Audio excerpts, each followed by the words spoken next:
Greetings, I'm Tom Krause. I'm the co-founder of Krause Group, and it's a pleasure to be here with you. We have recently done a workshop day-long for your top 40 senior leaders. We spent the day presenting material and answering questions and having discussion. It was a really good day, and one of the things that is memorable about it for me is the good quality of the questions that were asked during that seminar. And so I thought it would be beneficial to review some of those questions and how we answered them in this videotape. For context, I have been working in this field for a little over 40 years. I'm trained as a clinical psychologist and an experimental psychologist. I started working in this area on a methodology which came to be called behavior-based safety. It was groundbreaking at that time, and it had some advantages. It also had some disadvantages.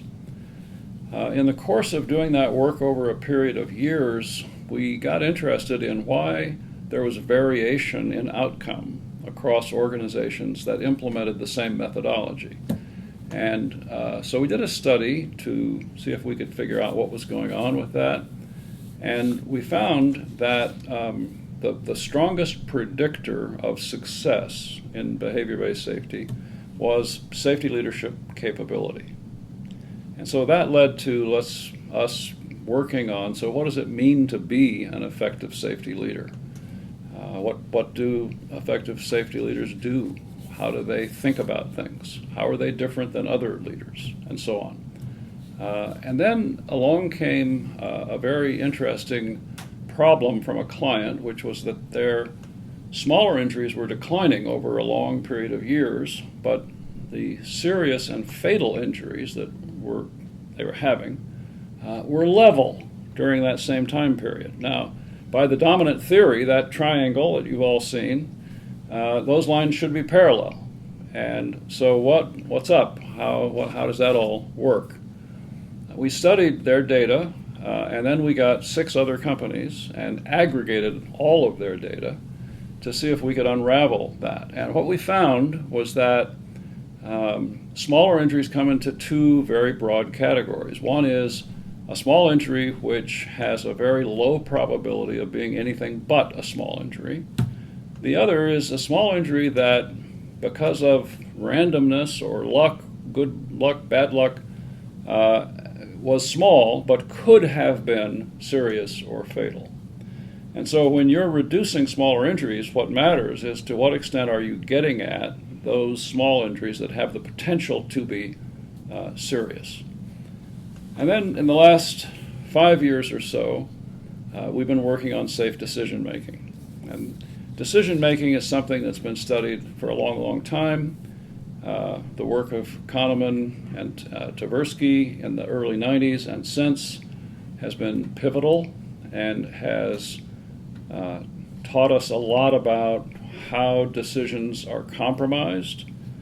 And we'll spend some time talking today about how that all works. But our interest has been studying across many, many organizations to determine what kinds of decisions are pivotal to injuries in general and to serious injuries and fatalities. Where do they occur in the organization? Are they at the front line, supervisory, up at the top? And what kinds of categories of decisions are most important? So we'll review some of that content today.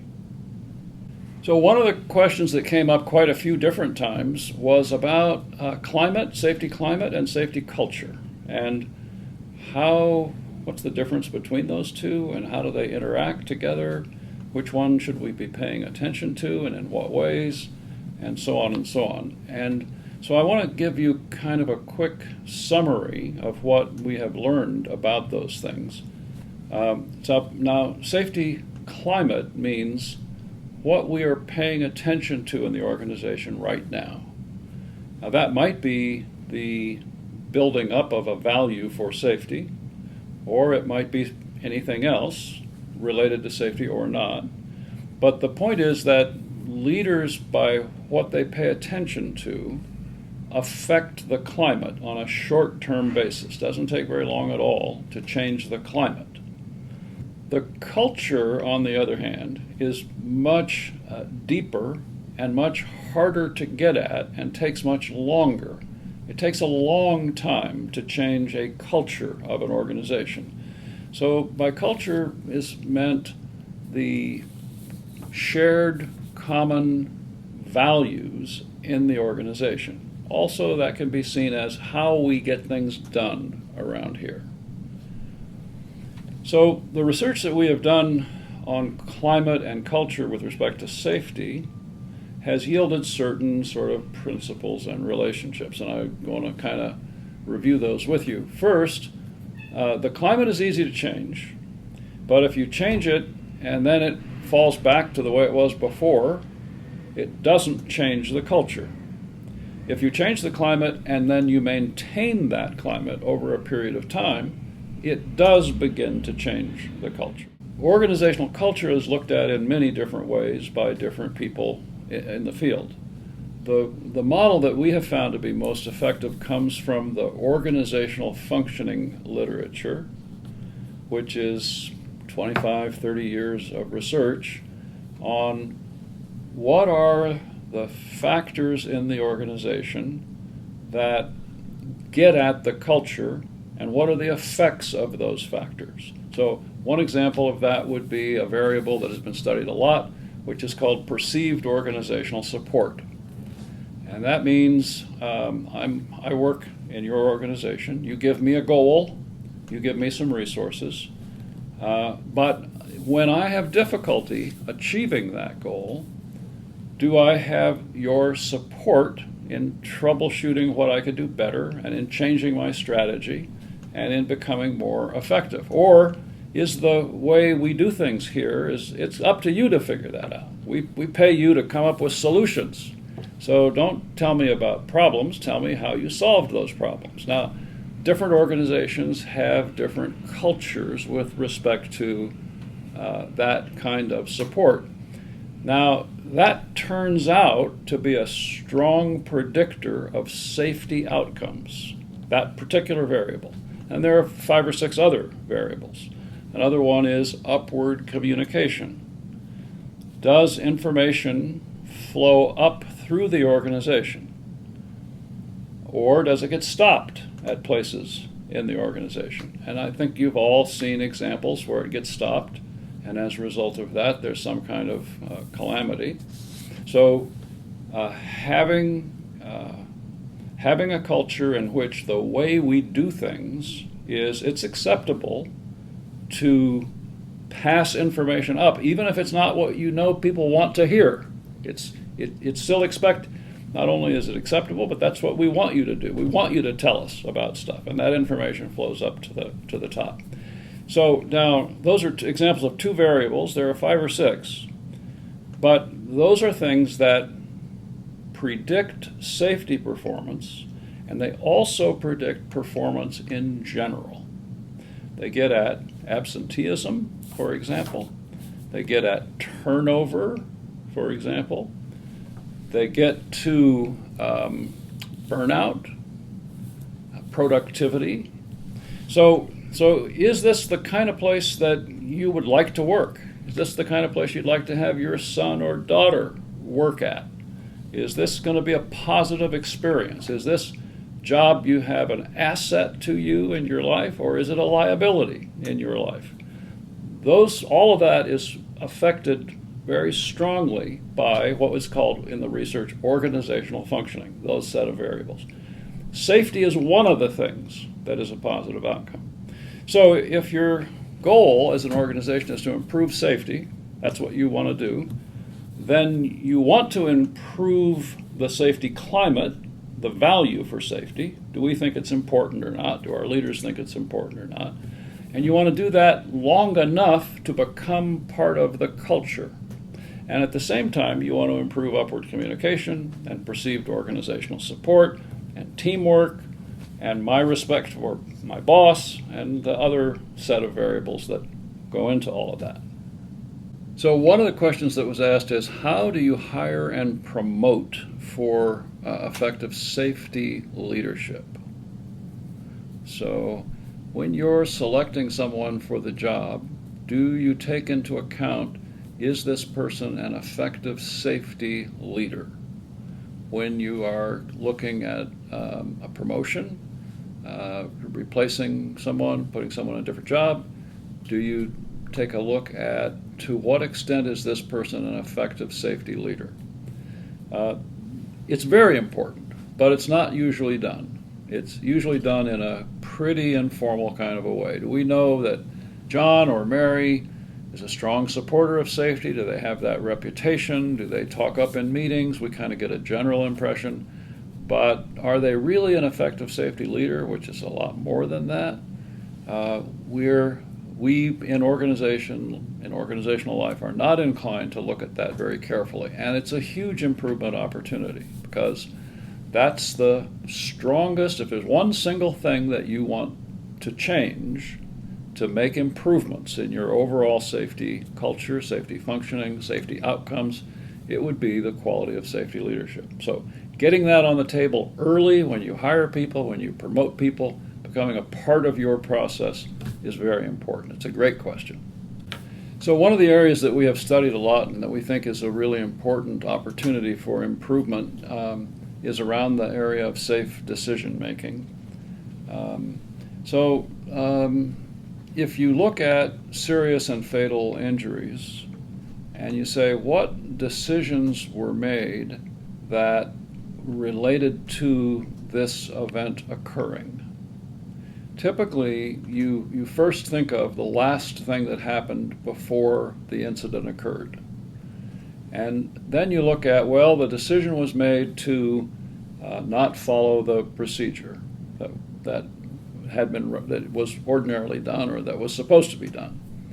And in many cases, you stop there. Organizations stop there. They say if the worker would have followed the procedure, incident wouldn't have happened. That was what happened. And we stop. However, we find from our research on decision making that doesn't really tell the whole story. The broader story relates to previous decisions that were made that led up to and set the stage for the decision that was closest to the incident itself.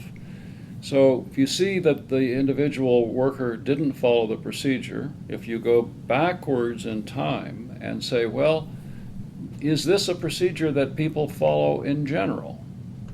Or is this a procedure that people follow only when someone is standing next to them and reminds them of it? But in fact, we've kind of learned informally that that's not a procedure that you really need to follow.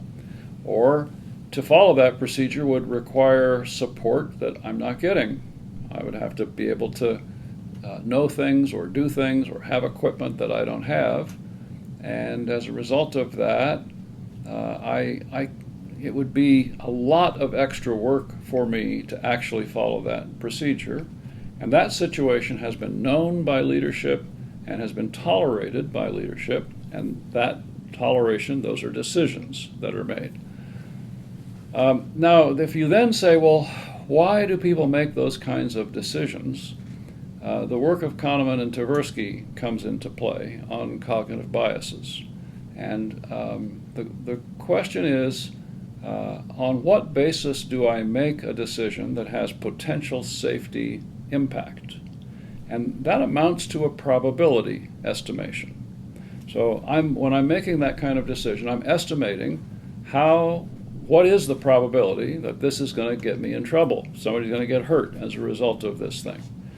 And unfortunately, as you know from the cognitive bias literature started by Kahneman and Tversky, the human brain is prone toward making generalizations that don't actually follow the data very closely. And we call those cognitive biases. Having studied literally hundreds of events from that standpoint, we find that it's very common to see something called normalization of deviance, which I mentioned just a second ago. We also see something called overconfidence bias. So I say to myself, I know this isn't the procedure, but these people that are doing it are people that I know really well. They know what they're doing. I wouldn't have anybody do this, but these folks can do this. That's called overconfidence bias. I can do it. That's called overconfidence bias. So the work has, from our side, has been to study large numbers of events and determine what kinds of decisions are being made, how do they influence the safety outcomes, what level is making them, and then what kind of biases are influencing them and compromising the safety that we're trying to accomplish. In the course of analyzing hundreds and hundreds, thousands of decisions, and analyzing what went wrong, why did the decision maker take the course of action that they took, which wasn't the best way to handle it.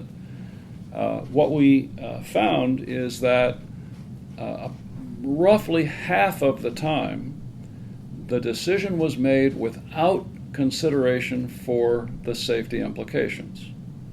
So sometimes the question is, well, is this okay? Is this safe? Is operating this vehicle under these conditions to do this thing safe? Meaning, is the probability low enough that we feel comfortable doing it? But there is also the question of, do we realize that the decision we're about to make has safety implications?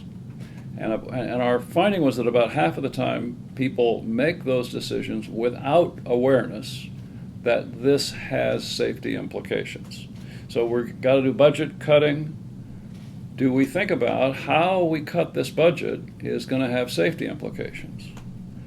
Now, when I say how, I mean where we cut, and I mean how we go about it, how we communicate with people, and the entire package, not simply the narrow decision. So what we have found is very helpful to organizations is at the beginning of the meeting, many organizations, most these days, have a safety moment or something of that kind that is at the beginning of the meeting. The idea is that we take 5 minutes, we talk about something related to safety, and that brings it into everybody's awareness that this is important, and that's a good thing to do. Now, the problem is that tends to devolve over time, and at some point you kind of run out of things to talk about in the safety moment, and it can become rote and inefficient. So what we have learned is that it's very beneficial before the meeting to have someone think about what are the decisions that are likely to be made in this meeting? What are the considerations that are likely to be discussed in this meeting? And how do they have implications for safety? And then that first 5 minutes of the meeting is to say, look, we're going to talk about 3 things today. 2 of those have safety implications, and here they are. So this is a really good question. I want to just read it to you. I like the idea of a broader look at safety, including wellness. Can you help me understand? You started by saying you've got to focus on the big items, the dangerous things that can really get a person seriously hurt or killed.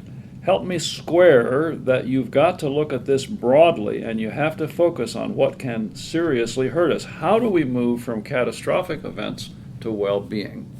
So it's a great question. And the thing that unites those 2 things is the culture of the organization. The same culture that lowers the likelihood of having a serious injury increases the well-being of the employee. Now, you can see that in all kinds of specific areas. We've developed some models. We're working on getting a group of companies together to study this in more detail because everybody is interested these days in well-being for various reasons. It's, I think, a positive turn. But the basic idea is, do you create an environment in which I am thriving by virtue of being in this environment? I'm learning things. I get excited about what I'm doing. I have a sense of accomplishment from what I'm doing. I have high self-efficacy, meaning I get traction in what I'm doing. I feel like I'm being part of something important. In your organization, you have a tremendous value for science. And that's embedded in your culture. It's deeply embedded in your culture. Anything that contributes to science is going to be well received by people. So it really isn't a long stretch to connect these two. They actually go together quite nicely. And the main idea is to figure out, as a leader, what decisions do I make that creates the environment that is positive to well-being. So there are all kinds of different things that contribute to that environment. There's my relationship with co-workers. There's my relationship with my boss. There's my relationship to the goals that I am given. There's my sense of the work that we're doing in this organization is really important. All of those things contribute to the culture that's desirable, in which the likelihood of having a serious injury goes way down, and all of those things contribute to my sense of well-being. So in just concluding my remarks, I hope you enjoy the workshop that you're going through, or that you're in the middle of, or that you're just getting ready to start. And I guess I want to encourage you that this improvement that you're set on making, that is creating a positive work environment, positive safety culture, having better safety results, this is something you can do. And I don't mean by that it's easy or that there are no obstacles. I realize there are all kinds of obstacles. That's the nature of the beast. But I can tell you, in organizations that I have worked with, some very similar to yours, if the leadership gets together and says, we're going to figure out how to do this, you can do this. Thank you.